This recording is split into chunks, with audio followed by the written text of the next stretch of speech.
ล้วยวี25 บาทพี่น้องไข่มดแดงกิโลปูนาขายจังไหนพี่ปูนานะโลจักบาทโอ้โล50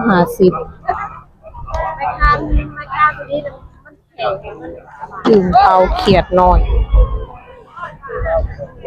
สวัสดีจ้าสาวถาดพนมพาเที่ยววันนี้กับพามาอย่างรอตลาดนัดไทยลาวอำเภอถาดพนมจังหวัดนครพนมค่ะวันนี้ก็เป็นบรรยากาศของเช้าวันจันทร์ค่ะไปเบิ่งอาหารการกินกันค่ะพี่น้อง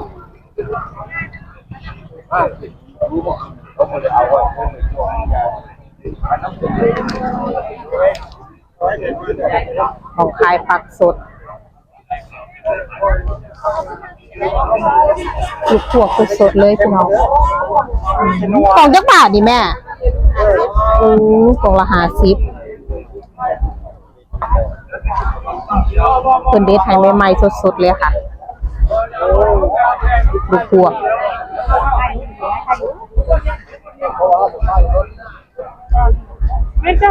ของขายผักสดราคาส่งพี่น้องอยู่นี่อยู่หน้าด่านพี่น้อง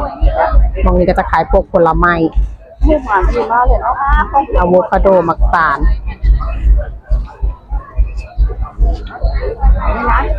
เอามาจากฝั่งลาวพี่น้องมักนาวมักอะโวคาโด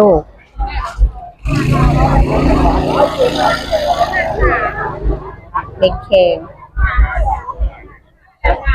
พี่ได้ขาขอเลยพี่ได้ขอได้ไหม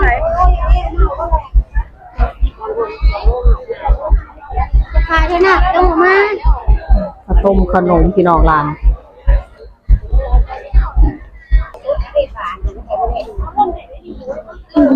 เฮ็ดอย่างนี้พี่เฮ็ดผึ่งขมโอ้เฮ็ดผึ่งขมกล่องจักบาทกล่องละ20 บาทเฮ็ดผึ่งขมกล่องละ20 บาทอันนี้40 บาทจะขายนี่ไข่มดแดง40ตีจะเจ้ายาวตีจะเจ้ายาวอันนี้กินละ10 บาท10 บาทนะจ๊ะใช่ค่ะจะรับได้ได้จ้ามันบ่เสียปลาเฮาเป็นท่านน้องคำแสนมาเดี๋ยวนะขายจังได๋นะแม่โอ้โล60ใส่ลังโฟมนอกน้ำแข็งแม่90สำคัญเลยเลยยายเฮ็ดสองโอ้เฮ็ด2โทษนะยายนะเฮ็ดเพาะหนังโลจักบาทนะคะ400ฮะ400โอ้โล400พัฒนามาอันนั้นประจำ150อยู่นี่ประจำค่ะหน้าแล้วนะคะจนเบื่อแล้วเลยเฮ็ดแต่บอกวันนี้บ่ได้มี เฮ็ดเพาะโลละ400พี่น้องนี่เป็นอ่อนเบิดอ่อนได้เลยอ่อนจะเฮ็ดเพาะร้านโลจักบาทนะคะพี่เฮ็ดเพาะโลจักบาทเอ้ย350โอ้ร้านนี้350เฮ็ดเพาะพี่น้อง3.9 บาทก็ได้จ้ะเอาบ่เอาบ่น้ำมันจะบ่ได้โลเป็นจีนูนเป็นจีนูนไข่มดแดงพี่น้องร้าน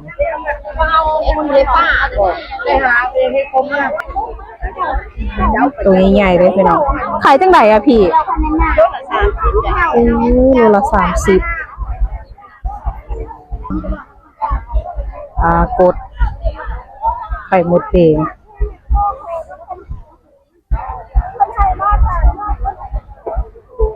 อันนี้ปลาอย่างพี่ปลาเคิงโอ้โลจักบาท250โอ้ปลาเคิงโลละ250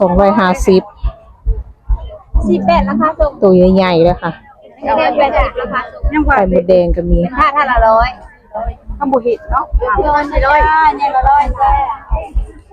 1 คิวไปทนได้แล้วไปแล้วกบก็มีขายคู่ละ100ขึ้นมาสวยบอกน้ำเจ้าเอานะแม่เอานะแม่มาหลายก็นั่นจ้าเดี๋ยวเพื่อขึ้นมาก็ได้อัน3น้ำมาแล้วอันนี้แม่นี่นะเต็มโลเลย แมงกินูนใหญ่อืมคู่จักบาทอ่ะพี่ 50จ้ะ โอ้คู่ละ50 เอาด้วย แมงกินูนใหญ่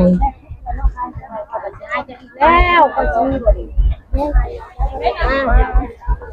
เอาไปอีกบ่จังว่ามันสิเอา11ใบบ่ ไข่มดแดงเป็นจานตัวนี้จานละ100เห็ดเพาะช่วงนี้เห็ดเพาะออกหลายขนาดเลยค่ะพี่น้อง ปลาย้อนจะมีแต่โตมันใหญ่เนาะของผู้ใดปลาย้อนล่ะ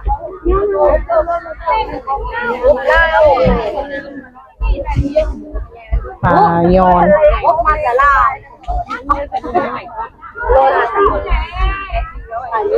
ปลาจุกขายจังไหนอะพี่ปลาจุกโลจักบาท กิโลละ20 ปลาจุกลอยซาวปลายอนปลากดบรรยากาศตอนเช้าค่ะตลาดนัดตลาดอำเภอถาดนมจังหวัดนครพนมค่ะพี่น้องบรรยากาศของเช้าวันจันทร์พี่น้องอาหารการกินบ้านเฮา 10 บาทนะจ้าเคย50 บาทนะพี่แม่50 บาทแต่มันเน่ามันเหม็นแม่มันเน่า เห็ดพอเมนเคนมักพริก มันใช้กับเจี๊ยบเป็นเด็กกว่านี่มาดิโอ้ยตายแล้วเจ้าก็ขายแน่มีบ่ อาหารการกินบ้านเฮาพี่น้องอาหารตามฤดูกาล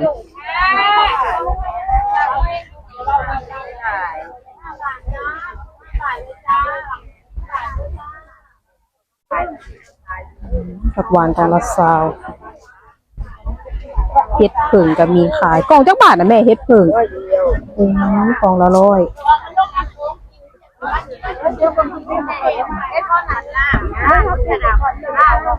เห็ดเพาะยายก็มี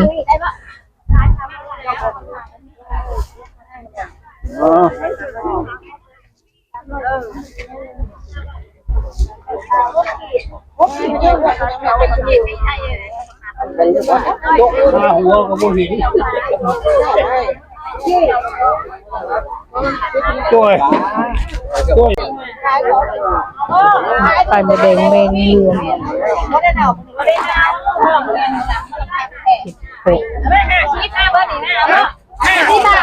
เห็ดผึ่งร้านนี้ก็มี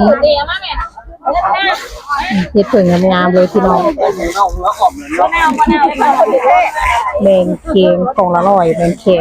เอาเน่ากระทินดื้อเอามันนัวไปรถจัดแล้วมันเน่าหักเน่า อีกเด้อเอือกแล้ว มันเน่ามันจักยุ่มันเน่าดื้อ ขายจังไหนอะพี่เห็ดผึ่ง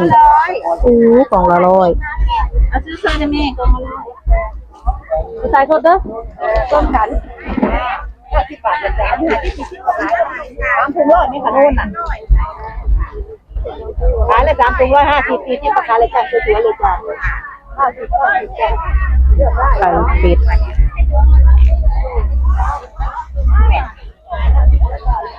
มาใส่ซื้อปีนี้นะดวงไปถือกับปลาตองไง ปลากูดปลาโตง ดวงไปถือกับปลาตอง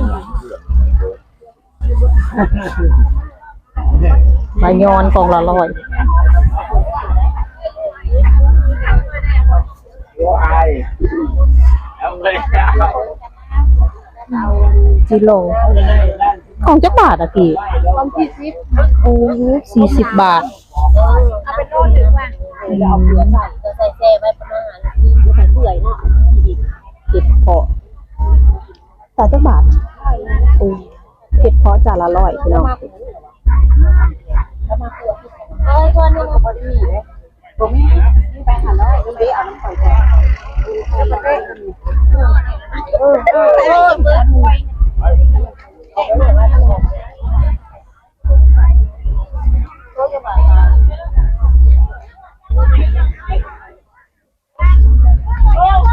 สาขาปันใน 3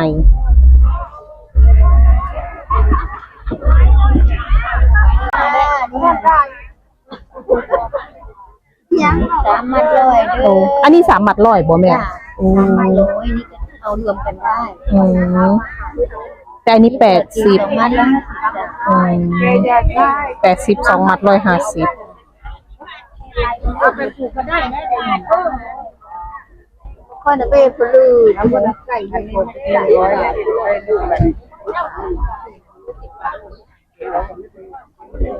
บาท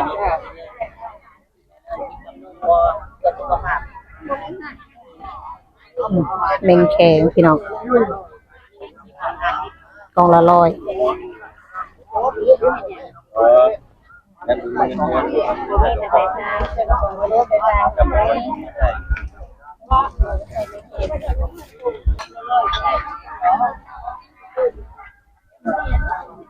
เขียดน้อยเป็นขู่กับมั้ยขู่จักบาทนี่นะขู่ละ50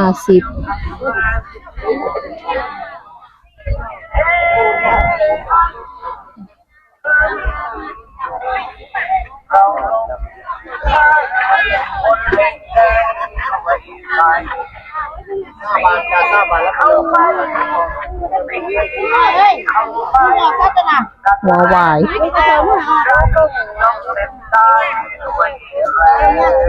นี่ก่อนจะพาดิ100นี่300มันต้องใส่แน่เอารถนี่เลยก่อนแล้วว่าที่เราเอาไปเลยเอาไปน้ำเอาเลยแล้วก็ปูน้ำเอาเลยเนี่ย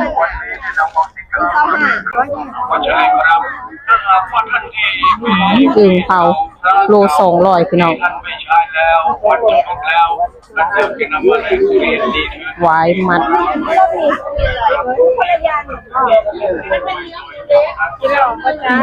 กิโลกล่องจักบาทอ่ะพี่โอ้3 กล่อง100ร้านนี้ก็มีอึ่งเผา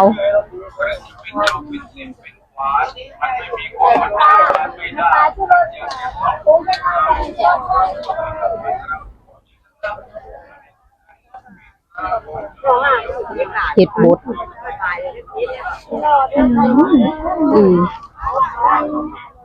โลจักบาทอ่ะพี่โอ้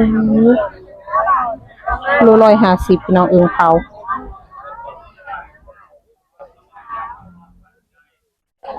ผักหวานเห็ดเผิ่งกล่องจักบาทอ่ะพี่เห็ดเผิ่งกล่องละ100ค่ะโอ้กล่องละ100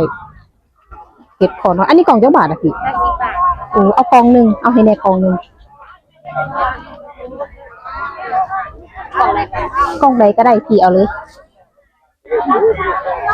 เห็ดขอนหน่อยพี่น้องกล่องละ50 บาทใหญ่ๆ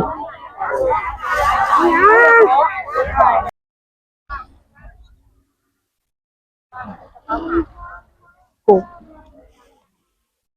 เดี๋ยวเด้อ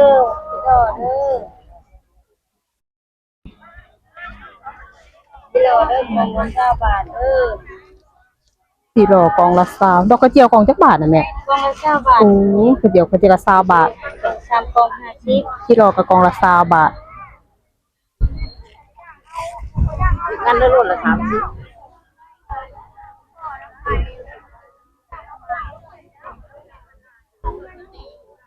มะเขือ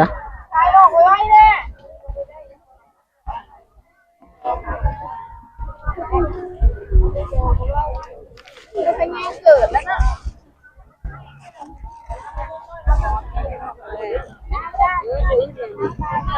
ไปแย่งคุกนี่คุณไปแย่งน้อยมาเท่าคนนี้น้อยโลจักบาทแม่ป่ะโล50 บาท50 ค่ะไปลูกก้อยหัวเรือเลยบาทลงหัวไม่ราคาก็ถึงคุณเก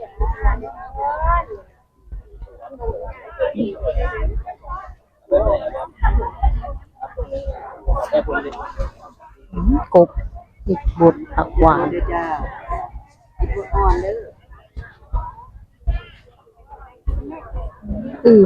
โลจักบาทนี่นะโลจักบาท150กับ150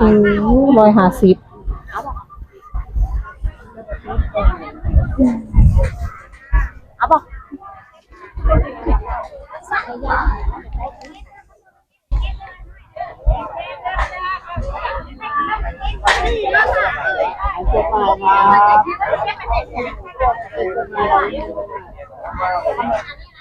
ถึงจะปกติเห็ด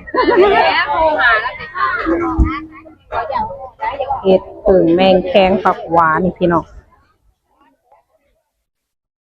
เห็ดเพาะกันนี้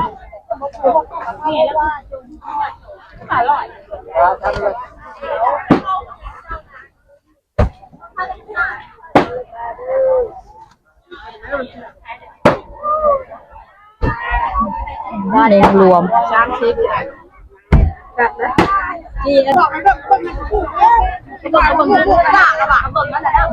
ขายอะไรก็สิขายได้หวัง อาหารการกินบ้านเฮาค่ะ ไปซื้อเอามากินแต่ว่ามันเคยขายก็ดูมาในกระตาแล้วตันข้างเลยถิ่นคือหลังโล200ถึงโล100เป็น อันนี้อร่อยจริงอ่ะ ไข่ใบชู100มันไข่เต็มก็เมื่อไรเจ้าก็ย่างต้น กล่องจักบาทนี่พี่กล่องจักบาท ได้อีก โอ้กล่องละ100 เอาเป็ดก็ได้มั้ง อันนี้โล1บ่ ตายได้เป็นลูกอะไรตายมันลูกเป็นลูกใหม่ก่อนเอาย่างมันไข่ออกว่าจะเลยลูกไว้ 150ครับ เห็ดเพาะกล่องละ100เมงแคงพี่น้องจานละ100เมงแคงนางจักรจันทร์ที่รอร้าน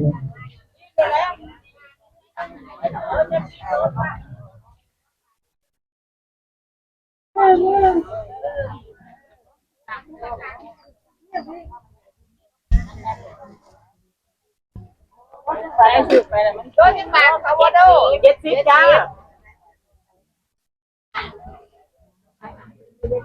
โอ้ย50เพาะกล่องละ100พี่น้องร้านเห็ดเพาะเมงแคง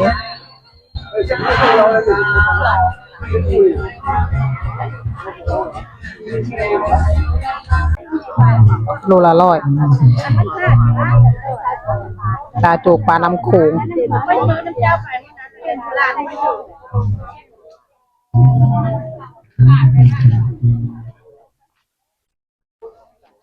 โอ้นี่กับปลาโจกใหญ่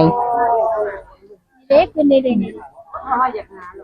โล150เลยพี่น้องโลตั้งบาทนะพี่รันโอ้150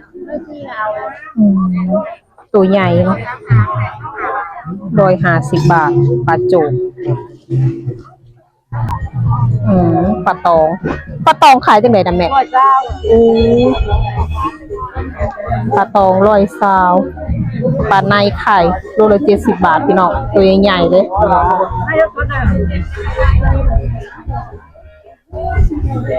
ปลายอน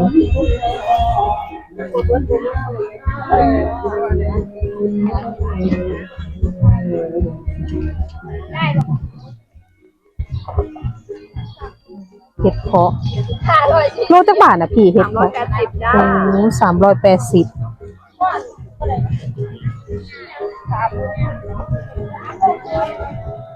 เล้งแคงปลายอนพี่น้องร้าน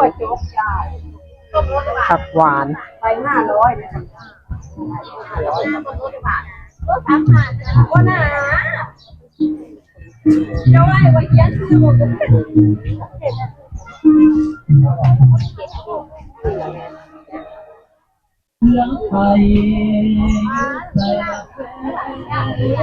ปลายอนปลาโต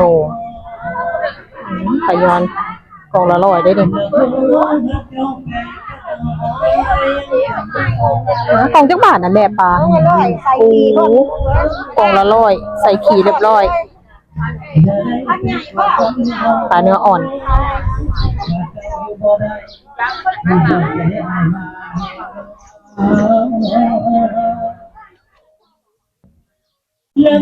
กุ้งเต้นไข่มดแดงพี่น้องร้าน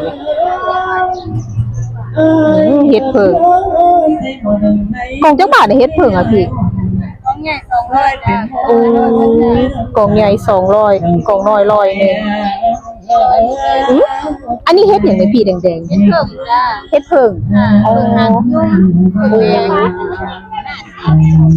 นี่สร้างมา เฮ็ดเพิ่งกล่องละ100บ่อ๋อ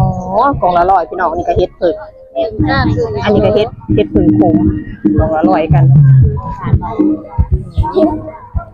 เฮ็ดเพิ่ง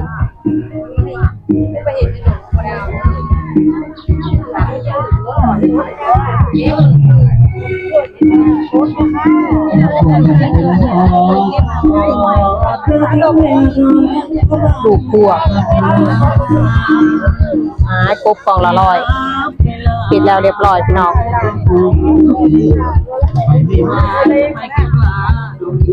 กบ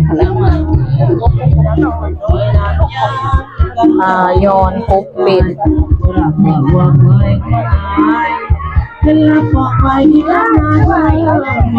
ปลาสวายตัวใหญ่ขนาดนี้นะพี่น้อง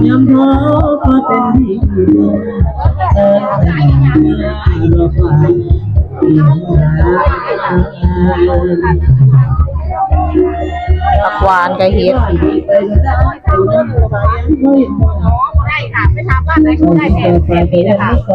บรรยากาศตอนเช้าค่ะตลาดนัดกลางอำเภอถาดพนมจังหวัดนครพนมค่ะพี่น้อง